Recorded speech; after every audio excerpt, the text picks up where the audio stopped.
সম্মানিত উপস্থিতি, আজকে আজকে আমরা দেখতে পাচ্ছি একটা রাজনৈতিক দল নির্বাচন হওয়ার আগে তারা নিজেরা দাবি করছে তারা ক্ষমতায় চলে আসছে।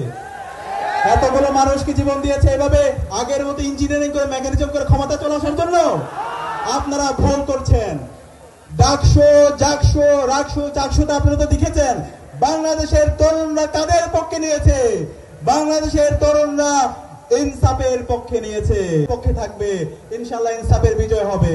সুতরাং কেউ যদি আবার নব্য ফেসিস্ট হতে চান, কেউ যদি আবার সেই চাঁদাবাজি টেন্ডারবাজি ফিরিয়ে আসতে চান, কেউ যদি আবার সন্ত্রাসবাজি করতে চান, কেউ যদি আগের মতো কেন্দ্র দখল করে মেকানিজম করে ক্ষমতা দখল করতে চান, বাংলাদেশে ফেসিবাদের যে পরিণতি হয়েছিল, খুনি হাসিনার যে পরিণতি হয়েছিল, তার চাইতে খারাপ পরিণতি আপনাদের হবে।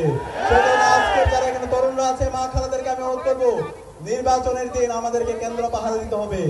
নির্বাচনের দিন কেউ যেন বেশি শক্তি প্রদর্শন করে আমাদের যে গণতান্ত্রিক অধিকার, সে অধিকার যেন কেউ হরণ করতে না পারে। এই বাংলাদেশের সাতক্ষীরা, যশোর, এখানে অসংখ্য আমার মা ভাই বোনরা, তাদেরকে ক্রসফায়ার দেওয়া হয়েছে, বুলডোজার দিয়ে বাড়ি বাড়ি দেওয়া হয়েছে। আমার মা বোনদের কোরআন তালিম প্রোগ্রাম থেকে নিয়ে গিয়ে তাদেরকে জঙ্গি বলে চালিয়ে দেওয়া হয়েছে। আমাদের ভাইদেরকে স্কুল কলেজের সিলেবাসের বই নিয়ে তাদেরকে জঙ্গি হিসেবে চালিয়ে দেওয়া হয়েছে। এই খুনি হাসিনার এই রাজনীতি বাংলাদেশে আর কখনো হবে না। ফ্যাসিস্ট আওয়ামী লীগের রাজনীতি আর কখনো হবে না। বাংলাদেশে ইতিমধ্যে রায় এসেছে, খুনি হাসিনার ফাঁসির রায় এসেছে।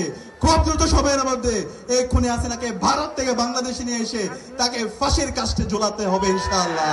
একই সাথে বাংলাদেশে খুনি হাসিনার যত দোষর আছে, এই যশোরের মধ্যে খুনি হাসিনার যত দোষর আছে, সবাইকে বিচারের আওতায় নিয়ে আসা হবে। বাংলাদেশে খুনি হাসিনা এবং তার দোষরদের রাজনীতি করার কোনো অধিকার নাই। তাদেরকে যেখানে পাওয়া যাবে তাদেরকে সেখানেই নির্মূল করতে হবে, তাদেরকে আইনের আওতায় নিয়ে আসতে হবে। বাংলাদেশে রাজনীতি করবে বাংলাদেশপন্থী যারা আছে তারাই। আমি আশা করব বাংলাদেশের যশোরের মুক্তিকামী ছাত্র জনতা তারা খুনি হাসিনার প্রশ্নে বাংলাদেশে ইনসাফ কায়েমের লক্ষ্যে তারা ঐক্যবদ্ধ থাকবে এবং শহীদদের আকাঙ্ক্ষার লোকে বৈষম্য ইনসাফ ভিত্তিক বাংলাদেশ বিনির্মাণের জন্য লড়াই সংগ্রাম জারি রাখবে।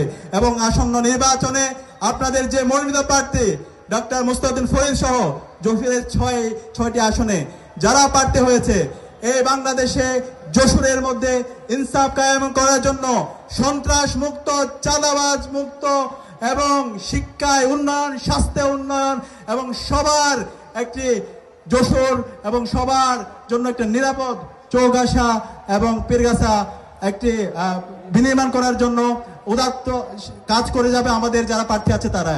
আমরা আশা রাখবো আমাদের এখানে যারা একত্রিত হয়েছে সবাই ঐক্যবদ্ধভাবে আমরা জুলাইয়ের আকাঙ্ক্ষাকে ধারণ করে একটি ইনসাফ ভিত্তিক বাংলাদেশ বিনির্মাণ করার জন্য আমরা ঐক্যবদ্ধভাবে লড়াই চালিয়ে যাব।